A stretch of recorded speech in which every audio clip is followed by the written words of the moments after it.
नमस्कार. आज आपण मटका गळ्यावरती एक नवीन डिझाइन बघणार आहोत. तर त्याच्यासाठी मी उंची घेतली आहे 15.5 इंच आणि शोल्डर घेतला आहे 5.25 इंच. हे बघा. आणि हे अस्तरवरती मी मटका शेप आखून घेतलेला आहे आणि हे फॅब्रिक आहे ट्रेंडिंग साडीवरचंच आहे. हे बघू शकता तुम्ही. आणि आता हा मटका शेप मी आधीच आखून घेतलेला आहे. आणि त्याची गळा रुंदी मी 2.25 घेतलेली आहे आणि मध्य उंची मटक्यापर्यंतची 11 इंच इतकी आलेली आहे. आणि हा शेप मी असा देऊन घेतलेला आहे मटकीचा. आता आपण मटकीचा शेप पहिल्यांदा कट करून घेणार आहोत. त्याच्यासाठी मी आधी फॅब्रिक डार्क काढून घेते. हे बघा, अस्तरवरती डार्क करून घेते. म्हणजे आपल्याला कॅनव्हास जोडायला बरं पडतं. आता मी हे शेपमध्ये कटिंग करून घेते. हे एवढं कटिंग करून झाल्यानंतर आता याच मापाचा आपल्याला कॅनव्हास पेपर घ्यायचा आहे. हा मी असा कॅनव्हास पेपर घेतलेला आहे. मध्ये भाग कट करून घ्यायचा नाही आहे पहिल्यांदा आपण शिलाई मारून घ्यायची आहे आणि पूर्ण झाल्यानंतर नंतर मग त्याचं कॅनव्हास पेपर मधील कट करायचं आहे. आणि हा कॅनव्हास पेपर मधला जो कट करतो तो वेस्ट जात नाही बरं का. त्याचा आपण पुन्हा यूज करू शकतोय. त्याला जोड देऊन वगैरे पुन्हा आपण एखाद्या ब्लाउजला किंवा ड्रेसला वापरू शकतो.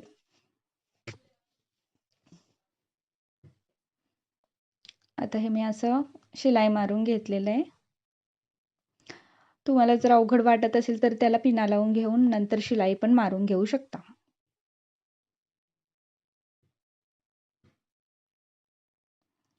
आता मी कॅनव्हास पेपर कट करून घेते. असं पेपर कटिंग करून झाल्यानंतर सावकाश कट करून घ्यायचं व्यवस्थित.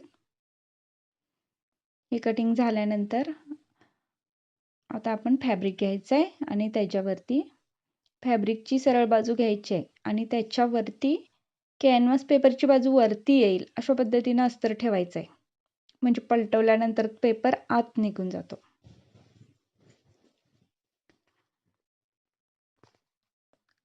हे पहा, असं बाजू वरती येईल अशा पद्धतीनं ठेवून घ्यायचं आहे.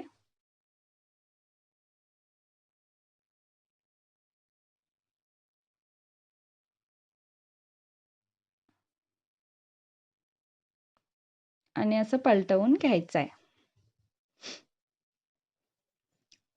असं सावकाश शिलाई मारून घ्यायचं आहे. फॅब्रिक सरकू नये म्हणून मी पिना लावून घेतलेला आहेत. तुम्ही देखील पिना लावूनच घेऊ शकता. कारण का पातळ फॅब्रिक असेल तर ते सरकलंच जातं. आता कटिंग करून घ्यायचं आहे शेपमध्ये आणि छोटे छोटे कट्स मारून घ्यायचे आहेत. कट्स अगदी व्यवस्थित मारून घ्यायचे आहेत शिलाईपर्यंत. म्हणजे परतवल्यानंतर फिनिशिंग खूप छान येतं. नाहीतर चून वगैरे पडू शकते.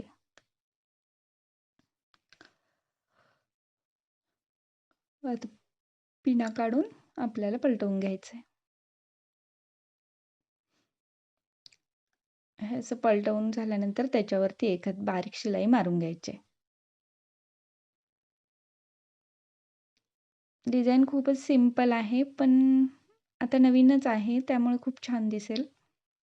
तुम्हाला आवडली तर तुम्ही करून घेऊ शकता.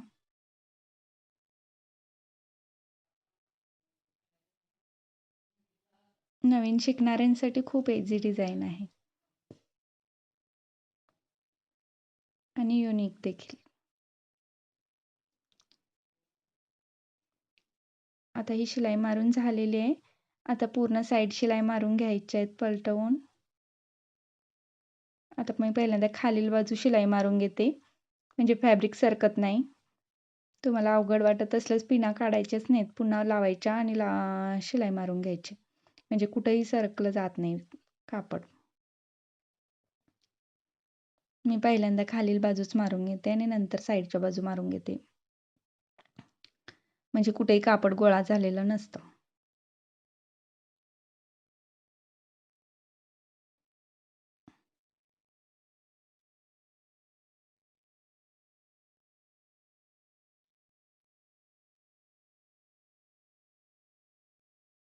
हे पहा माझं तयार झालंय.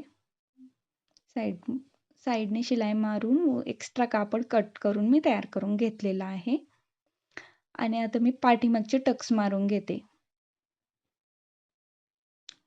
हे टक्स मारून घ्यायचे 4 इंचावरती आणि वरती 4 इंच.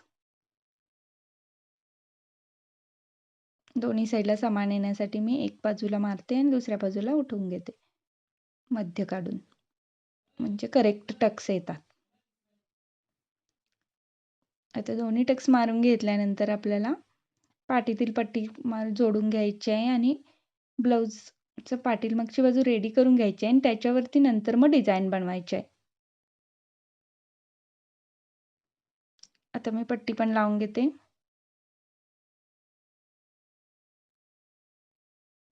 ही पहा अशी. आणि त्याच्यानंतर वरती डिझाईन. पाठीतील पट्टी लावत असताना कमरपट्टी जिथं आपण टक्स मारतो तिथं छोटीशी चून पकडायची आहे, म्हणजे परतल्यानंतर फिनिशिंग खूप छान येतंय.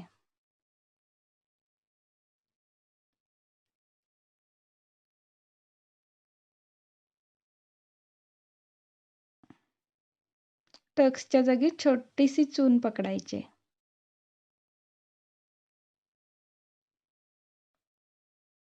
एक मिनिट मी पुन्हा शिलाई मारून दाखवते.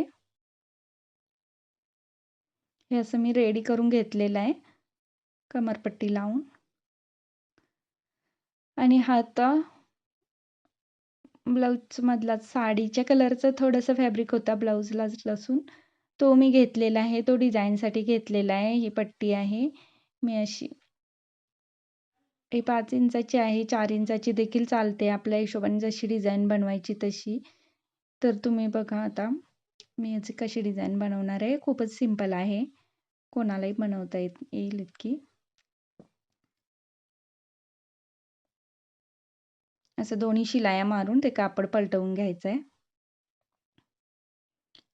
आणि शिलाई आत घालून त्याला फिनिशिंग देखील करून घ्यायचं आहे.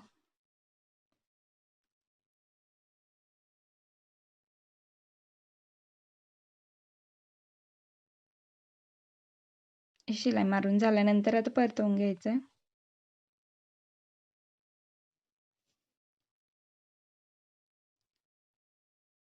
आणि ह्याच्यावरती टिप मारून घ्यायचे. याच्यावरती तुम्ही लेस देखील लावून घेऊ शकता, पण मी लावून घेतलेली नाही आहे.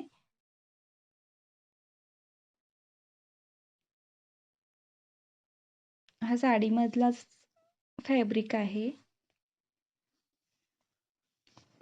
ब्लाऊजमधलाच एक्स्ट्रा असल्यास तुम्ही ब्लाऊजमधला पण लावू शकता.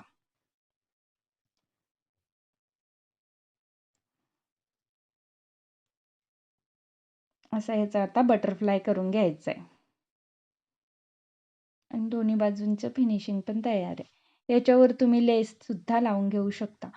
आता मी फक्त गळ्याला लेस लावून घेणार आहे आणि अशा पद्धतीनं ब्लाऊजला हा फॅब्रिक जोडून घ्यायचा आहे. हे बघा अशा पद्धतीनं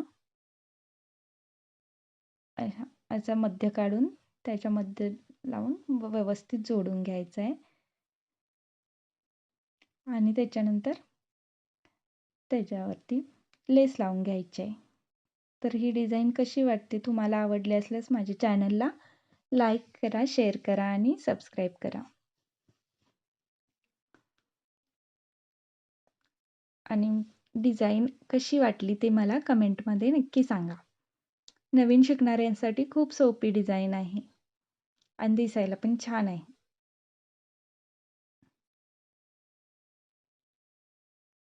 आता मी लेस लावून घेत आहे सिल्वर कलर.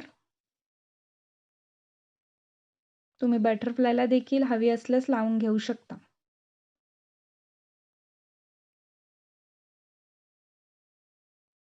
आता याच्यावरती हे आपण स्टोन बटन लावून घेणार आहोत. मग डिझाईन अशा पद्धतीने फायनल लुक तयार होईल. तर तुम्हाला डिझाईन आवडल्यास माझ्या चॅनेलला नक्की सबस्क्राईब करा. Thank you.